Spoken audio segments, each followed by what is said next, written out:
지난주에 아는 경찰 코너에서 다루고 나서는 통 다루질 않았었습니다. 워낙에 많은 곳에서 핫한 부분이었고 많은 정보들이 나오기 있기 때문에 다루지는 않다가 오늘 좀 저희가 법리적으로 정리를 해보는 게 좋을 것 같아서 양진호 한국미래기술회장의 경찰 체포됐고 또 오늘 중으로 구속영장 청구할 방침이라고 하는데 이에 대해서 노변의 시사법정에서 말씀을 좀 나눠보겠습니다. 오늘도 노영희 변호사 자리하셨습니다. 어서 오십시오. 네, 안녕하세요. 예. 우선 첫 번째로 네. 소환을 우리가 보통 이제 문제가 되거나 이런 인사 같은 경우에는 경찰에서 소환 조사를 하잖아요. 근데 네. 그게 아니고 전격적으로 체포를 했습니다. 여기에 대해서 좀 이야기를 좀 해주세요. 이제 워낙 이슈가 많이 되기도 했고 네. 또 이제 그 양 회장의 특성을 보게 되면은 아무래도 증거를 인멸하거나 그러니까 소환 날짜를 정해주게 되면 그 사이에 증거를 인멸하거나 뭔가 좀 조치를 취할 가능성이 있다라고 경찰에서 판단을 한 것으로 지금 보이고요. 예. 경찰에서는 일단 양 회장이 지난번에 사과를 하는 그런 식의 이제 내용을 언론에 보도한 이후에 예. 사실 이제 그 연락이 잘 안 된다라고 한 얘기를 계속 했었거든요. 경찰 쪽에서. 예, 그래서 뭐 잠적을 했다라든가 또 동생은 뭐 미국에 있다더라 이런 얘기에서 나왔기 때문에 소환을 해도 응하지 않거나 소환하면 오히려 증거 인멸 등 실익이 없다라고 판단을 해서 전격적으로 체포를 한 것으로 지금 알고 있습니다. 네. 양 회장이 어제 포토라인에서 섰어요. 그리고 네. 공분을 이렇게 죄송하다면서 잘못 순순히 인정을 했습니다. 이 사과가 진심으로 받아들여야 할 것인지 아니면 처벌 과정을 생각한 의도적인 계획된 발언이라고 봐야 할지요. 저는 솔직히 제가 좀 순수하지 못해서 그럴 수도 있습니다만은 네. 만약에 그분이 그 말을 할 때 그런 표정이나 뭐 몸짓이나 전체적인 그 종합적인 거를 살펴본다면 저는 진정성이 1도 없다. 거짓말이 사실 느껴졌고요. 네. 만약에 거짓말 탐지기를 그렇게 부착해서 그분의 말이 진짜인지 가짜인지 확인해 보아도 실제 거짓 반응이 나왔을 가능성이 높다라고 사실 봅니다. 네. 왜냐하면 그렇게 순수히 자신이 잘못을 뉘우치고 미안해하는 사람이라면 그런 식의 우리가 상상도 못할 갑질을 그렇게 오랫동안 할 수가 없어요. 네. 그렇기 때문에 제가 봤을 때 이거는 아마도 이제 그 이 영상이 발표된 이후에 8일 만에 지금 체포가 된 건데 그 중간에 그분이 사실은 회사에서 뭐 처리할 일이 있었다라고 얘기를 하지 않습니까? 그거는 제가 봤을 때는 변호사와 이제 여러 가지 점에 대해서 미리 상의를 했거나 자기가 이제 어차피 체포되거나 뭐 조사받을 게 뻔하기 때문에 미리 좀 포석을 깔기 위해서 준비했던 멘트가 아닌가 그렇게 생각합니다. 네. 그리고 어제는 심야 조사를 거부했고 오늘 그렇죠. 아침에 7시부터 이제 조사를 받게 됐는데 구속영장은 좀 어떻게 발부될까요? 네, 저는 좀 발부될 가능성이 매우 높다라고 지금 보는데요. 예. 실제 이제 구속의 필요성이라고 하는 건 증거 인멸 우려라던가 뭐 도주 우려 이런 것들 또 범죄 혐의가 중대한 것, 또 피해가 막심할 것 이런 것들이거든요. 근데 네. 지금 양 회장 때문에 피해봤다는 사람이 상당히 많이 나오고 있는 중이고 더 중요한 것은 경찰이 그냥 일반적으로 소환을 한 게 아니라 네. 아예 전격적으로 체포를 했다는 거죠. 그 얘기는 그만큼 이 사람을 둘러싸고 신병을 확보하지 않으면 제대로 된 수사를 할 수 없다라고 하는 수사기관의 판단이 이미 들어간 것이기 때문에 네. 이 정도 상황이라고 한다면 구속이 될 가능성이 매우 높다 이렇게 봅니다. 네. 저희가 지난주에 아는 경찰에서 이 내용을 다루면서 걱정을 했던 부분이 어떤 거였냐면요. 이전에 갑질이라든가 땅콩 회항이라든가 여러 가지 것들이 문제가 불거지고 막 했을 때 그 앞에서는 분노의 목소리가 많았지만 뒤에 가서는 제대로 된 처벌을 받지 못하고 피해자와 합의를 하고 일정 정도 이렇기 때문에 빠져나가는 것들을 숱하게 봐왔기 때문에 그렇죠. 우선 첫 번째로 이 양 회장은 어떤 혐의를 받게 되는 거예요? 지금 한 9가지, 8가지, 10가지 이렇게 얘기를 하고 있는데요. 우선은 그 음란 영상물을 자신이 운영하는 그 회사에 올려가지고 유포한 혐의가 있습니다. 그게 이제 정보통신망법 위반이 되는 것이고요. 또 사실은 이런 음란물을 그러니까 몰카라고 보통 부르거나 리벤지 포르노라고 불리우는 네. 그런 영상물을 영리 목적으로 또 유포한 것이 있습니다. 이건 성폭법에 의해서 처벌받는 조항인데요. 네. 이게 만약에 인정이 되면 7년 이하의 징역이기 때문에 성폭범? 네, 성폭력 처벌에 관한 네. 그 성폭력 범죄 처벌에 관한 특례법 14조 3항에 의거해서 아마 이제 형이 정해질 것 같은데 이게 인정이 되면 사실은 2분의 1까지 가중이 되니까 10년 넘게까지도 원래는 최대형이 가중될 수 있습니다. 어쨌든 그 부분이 하나가 있고 폭행, 상해, 그리고 동물보호법 위반, 또 마약류 뭐 소지나 본인이 이제 했던 것 관련된 거, 강요죄, 또 저작권법 위반, 또 총포, 도검, 화약류 등에 관련된 법률 위반 이런 식으로 상당히 많이 있어요. 예, 그렇게 많은 법 중에서 빠져나갈 구석도 있어요?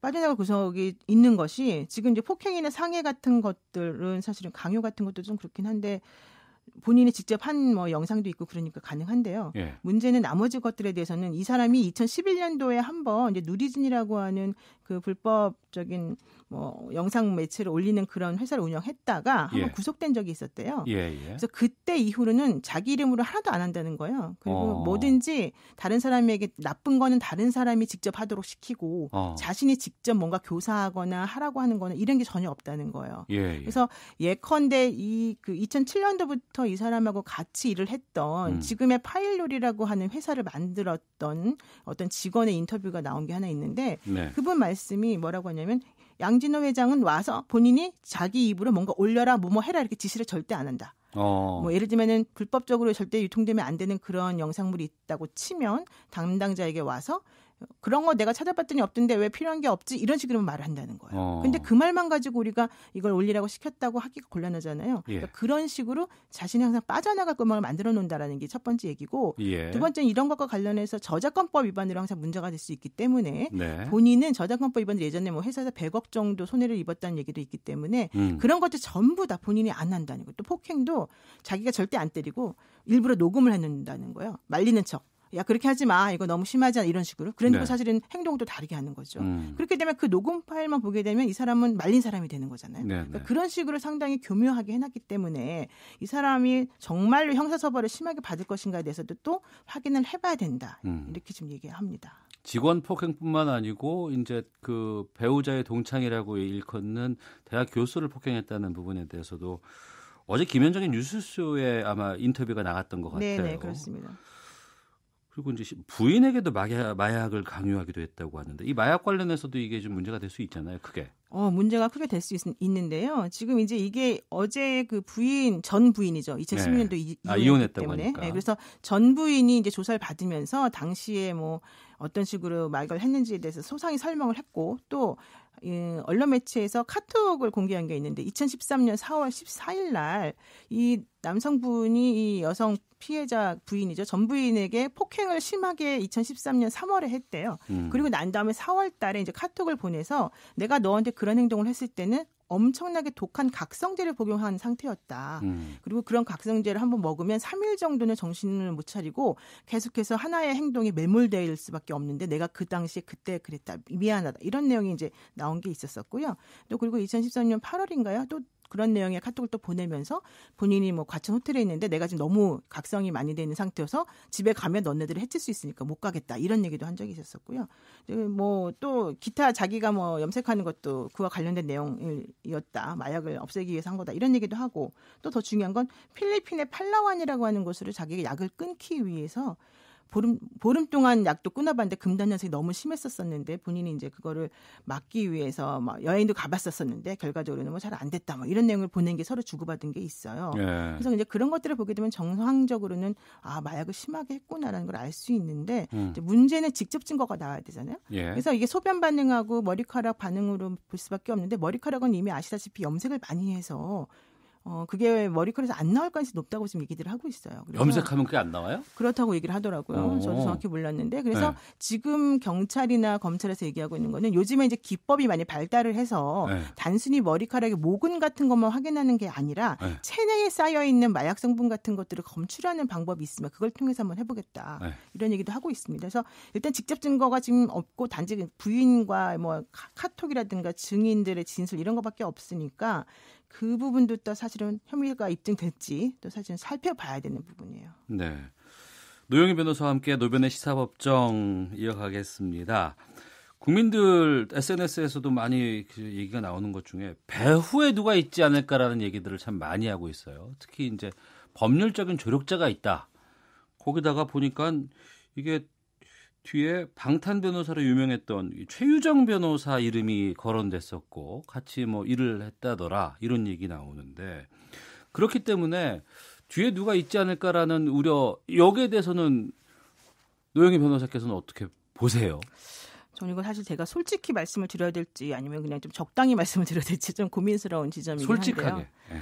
그냥 저희 생각에는 당연히 이 정도 상황이라고 한다면은 누군가가 봐줬을 것이고 조직적으로 뭔가 개입됐을 가능성이 매우 높다라고 저는 생각을 하는데요. 이전부터. 그렇죠. 예. 그런데 이분이 사실은 법률 서비스를 받는 부분에 있어서 돈을 아끼지 않았다라고 한 얘기가 있어요. 그리고 또 얘기 들어본 바에 의하면은 이분의 회사는 뭐 압수수색이나 이런 걸 항상 나오잖아요. 불법적으로 뭔가 올리면 안 되니까. 네. 근데 그런 걸 항상 단속 나오기 전에 미리 누군가가 정보를 주고 그래서 경찰이 올 거다라는 게 항상 먼저 그 윗분들에 대해서는 알려져 있다는 거예요. 그래서 이제 전직 직원들 얘기입니다만은 실질적으로 뭐 그렇게 하기 위해서 큰 돈을 미리 뿌려놨다라는 얘기도 있고 그래서 아마도 이제 뭐 경찰이고 검찰이고 변호사고 누구고 다 조직적으로 뭔가가 개입됐을 것이라는 의심이 지금 매우 큰 상황이기도 하고요. 네. 또 이제 그 뉴스타파의 그 박상규 기자가 이 사건을 취재를 하면서 예, 청와대에 있는 어떠한 뭐 마모 변호사에 대해서 얘기를 했었었는데 그분 이제 그런 얘기가 나가고 나니까 그 변호사님은 자기는 그런 사실이 전혀 없다. 관여한 적이 없는데 오보다 이제 이런 얘기를 나누기도 했습니다. 예. 그런데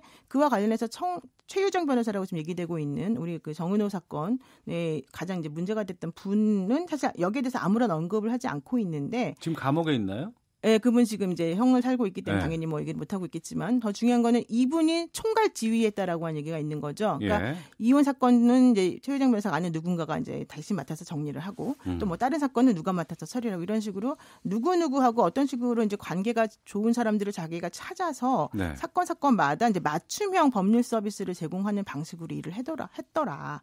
이런 얘기가 지금 나오고 있습니다. 근데 이게 전부 다 아직 확실히 뭐 얘기된 건 없고 수사기관이 확인한 것도 아니기 때문에 우리가 이런 것들을 정확히 믿는 데는 좀 조심해야 될 가능성이 좀 있습니다. 그러면 이렇게 질문을 드릴게요. 그러니까 과거에는 그런 일들이 있었고 비호 세력이 있었다고 하더라도 이렇게 영상에 나오고 모든 국민들이 공분하고 있고 이렇게 경찰이 체포까지 된 상황에서 지금도 그 힘이 작용할 수 있다고 보실까요? 그거는 모르겠어요. 이게 항상 용두섬유로 끝났잖아요. 그동안에 이제 갑질을 했다라고 하는 소위 그 돈 많은 그분들은 항상 우리가 생각하지 못하는 방법으로 잘 빠져나가고 거의 처벌을 안 받았었잖아요.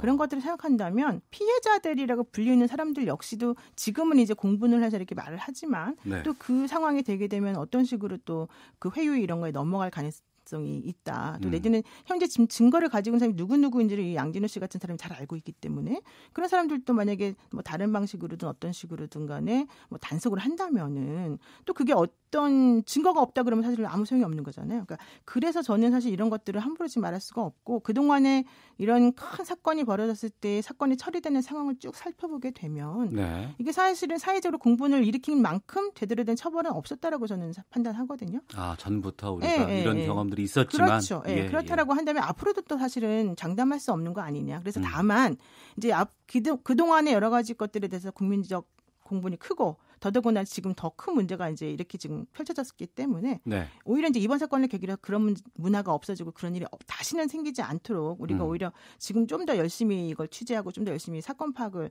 하는 쪽으로 방향을 잡아가면 그래도 예전보다는 좀 나아지지 않을까 생각합니다.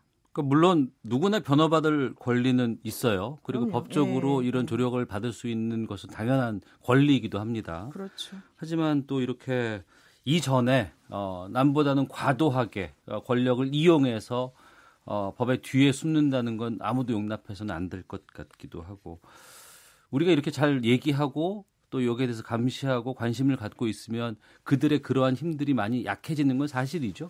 그렇죠. 당연히 이제 누구라도 이제 더 이상 뭐 이런 얘기가 한두 번 나오고 그냥 쏙 들어가게 된다면 겁봐라 이러면서 잠깐만 이제 시간을 좀 보내면 이 또한 지나갈 것이다라고 하겠지만 그게 아니라는 것을 이제 알게 되면은 현실적으로 이런 식의 행동을 계속할 수는 없겠죠. 그리고 변호사님들도 알겠습니다. 다 틀립니다. 그래서 노변의 시사법정이 있습니다. 고맙습니다. 네, 고맙습니다.